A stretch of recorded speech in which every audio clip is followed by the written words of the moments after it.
คือว่าหน่อยแท้ เอายังไม่ได้กันนี่อ่ะ เอาไปยังไง เดี๋ยวมันทักกี่เดือนจะมาเดี๋ยวมันยืนเดี๋ยวมันทักเวลา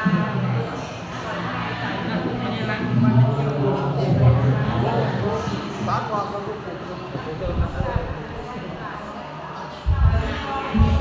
นี่ลอ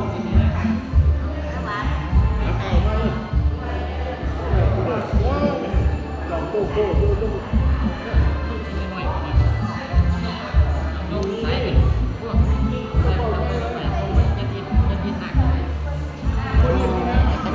มาเป็นหน้าดีแท้ มันจะเป็นน้ำ อันนี้ผู้เฒ่าหมู่นี้ก็มาเฮ็ดกันบัดเว็น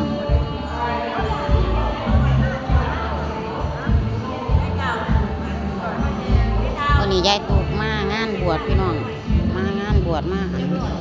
ของงานบวชเพิ่น เดี๋ยวจะไปหาเทศ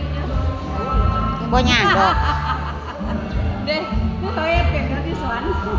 มันบ่ยากเดิล่ะ งามงาม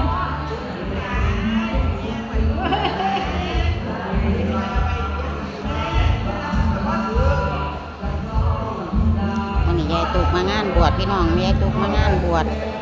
นาคบวชงานบวชวันเนาะเพิ่นเรามางานบวชจ้า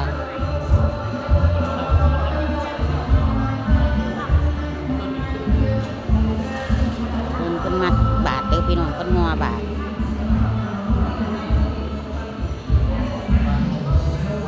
เป็นหัวบาททางนี้เพิ่นก็หัวคันบักเบนพี่น้องผู้เฒ่าหัวผ้ากวนผ้ากวนเนาะเพิ่นว่าผ้ากวนเนาะผ้ากวนอุ้ยแกงนางฟ้าแม่มาได้น้ำเป๊ปซี่สีแดงดีเด้อ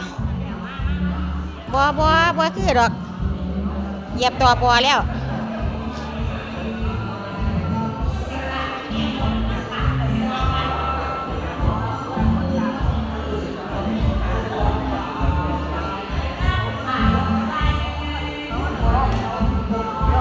เก็ดหนักพี่น้องเก็ดหนักงามพี่น้องเอ้ยพี่น้องเบิ่งเก็ดหนักพี่น้องงามค่ะงามบ่เก็ดหนักงามหลายเพิ่นเฮ็ดมาเนาะเพิ่นเฮ็ดมาวัดพี่น้อง